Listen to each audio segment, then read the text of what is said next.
Northern India में जहाँ जो प्रभावित इलाके हैं वहाँ की सभी सरकारें अपनी अपने तरीके से लोगों को राहत पहुँचाने के लिए काम कर रही हैं और हम सबको मिलके, सरकारों को और लोगों को मिलके और सभी पार्टियों को मिलके इसके ऊपर लोगों को राहत पहुँचाने की ज़रूरत है।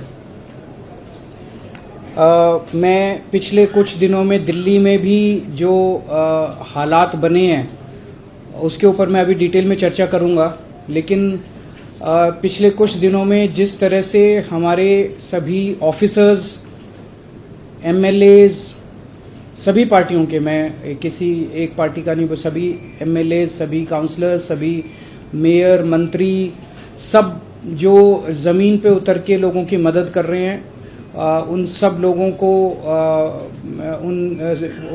लोगों को मैं शुक्रिया अदा करना चाहता हूं कि उन्होंने मैं कई ऑफिसर्स को मैं जानता हूं जिन्होंने रात भर 24-24 घंटे काम किया है, लेकिन जितनी बड़ी समस्या है उसको देखते हुए चाहे जितने मर्जी एफर्ट्स किए जाएं, all efforts are proving less, वो सब कम साबित हो रहे हैं जितने भी हम एफर्ट्स अभी करते जा रहे हैं।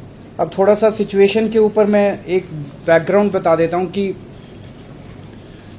8 और 9 जुलाई के जो 24 घंटे थे, उन 24 घंटों में 153 mm बारिश हुई है, 153 mm बारिश हुई है। 40 साल में, ये दिल्ली का अब मैं डेटा दे रहा हूं, बाकी स्टेट्स का नहीं दे रहा। 40 साल में इतनी बारिश पहली बार 40 साल के बाद हुई है। 1982 में 169.9 170 mm बारिश हुई थी, इस बार 153 mm बारिश हुई है। सो अनप्रेसिडेंटेड बारिश है। इतनी बारिश को बर्दाश्त करने के लिए दिल्ली का सिस्टम डिजाइंड नहीं है, तो जाहिर तौर पे लोगों को बहुत ज्यादा समस्याएं आई। दिल्ली का सिस्टम कितना बर्दाश्त कर सकता है, तो पिछले कुछ वर्षों के अगर हम एग्जाम्पल लें तो पिछले कुछ वर्षों में 3-4 ऐसे इंसिडेंट्स हुए जब 100 mm क्रॉस कर गई थी बारिश। उस वक्त भी कुछ इलाके ऐसे थे दिल्ली में जहां पे पानी का जल भराव हुआ, लेकिन आधे घंटे में, 1 घंटे में, 1.5 घंटे में ठीक हो गया। हर साल बारिश आती है, हम देखते हैं हर साल जब बारिश आती है कुछ इलाके ऐसे होते हैं जो वल्नरेबल पॉइंट्स हैं जहां पे पानी का जलभराव होता है, लेकिन घंटे 1.5 घंटे के अंदर उसको ठीक कर लिया जाता है। पिछले कुछ वर्षों में 100 से 125 mm तक बारिश को भी दिल्ली ने बर्दाश्त किया था और घंटे 1.5 घंटे के अंदर दिल्ली में ठीक हो गया था। लेकिन 153 mm बारिश अनप्रेसिडेंटेड है, जिसकी वजह से दिल्ली के लोगों को ज्यादा तकलीफ हुई।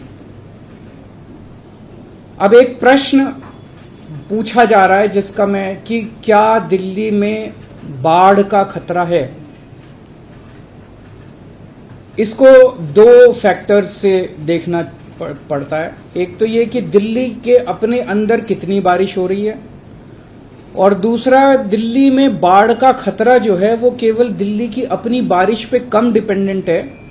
ऊपर से हरियाणा से यमुना में जो पानी, हरियाणा में भी हिमाचल प्रदेश से हरियाणा में आता है, और यहां से जो दिल्ली में पानी आता है यमुना के अंदर, वो जो पानी छोड़ा जाता है हथनी कुंड से, उस पानी पे ज्यादा डिपेंडेंट है।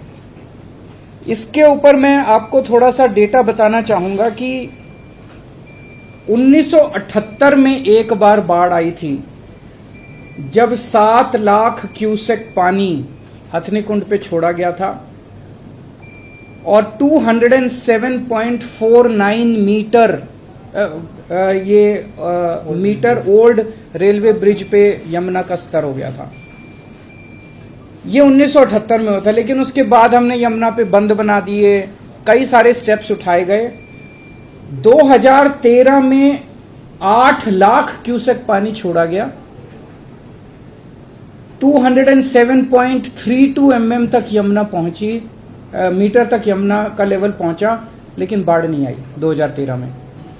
2019 में 8.28 लाख क्यूसेक पानी छोड़ा गया, और 206.6 मीटर तक रेलवे ब्रिज पे वो पहुंचा, लेकिन बाढ़ नहीं आई। तो अभी कल सुबह 45,000 क्यूसेक पानी यमुना में छोड़ा, कल रात को 3 लाख क्यूसेक पानी छोड़ा, उसके बाद कम होना चालू हो गया। आज सुबह से 2.5 लाख क्यूसेक पानी छोड़ा गया। सीडब्ल्यूसी के लगातार हम टच में हैं, सेंट्रल वाटर कमीशन के, और कहा जाता है कि उनकी जो प्रिडिक्शन है वो रीजनेबली एक्यूरेट, हमारे दिल्ली के सरकार के जो एक्सपर्ट्स हैं वो बता रहे हैं वो रीजनेबली एक्यूरेट मानी जाती है।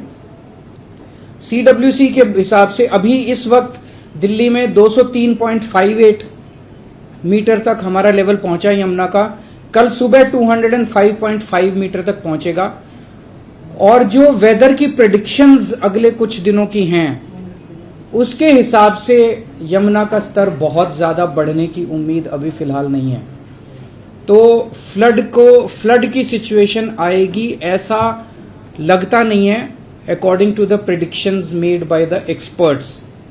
पर फिर भी अगर कुछ ऐसा होता है तो हम उसके लिए तैयार हैं। वेदर फोरकास्ट के ऊपर भी नजर है, वहां से जो पानी छूट रहा है उसके ऊपर भी हम लोगों की नजर है। 206 मीटर अगर क्रॉस करेगा तो हम इवैक्यूएशन चालू कर देंगे। इवैक्यूएशन भी जो बिल्कुल यमुना के तट के ऊपर आसपास लोग रह रहे हैं, झुग्गी बस्तियों के, ऐसे 41,000 लोगों को आइडेंटिफाई किया गया है। उनके लिए रिलीफ कैंप्स बना लिए गए हैं। अगर जरूरत पड़ेगी तो उनको वहां पे शिफ्ट करके उनको रिहैबिलिटेशन कैंप्स में हम लोग ले जाएंगे।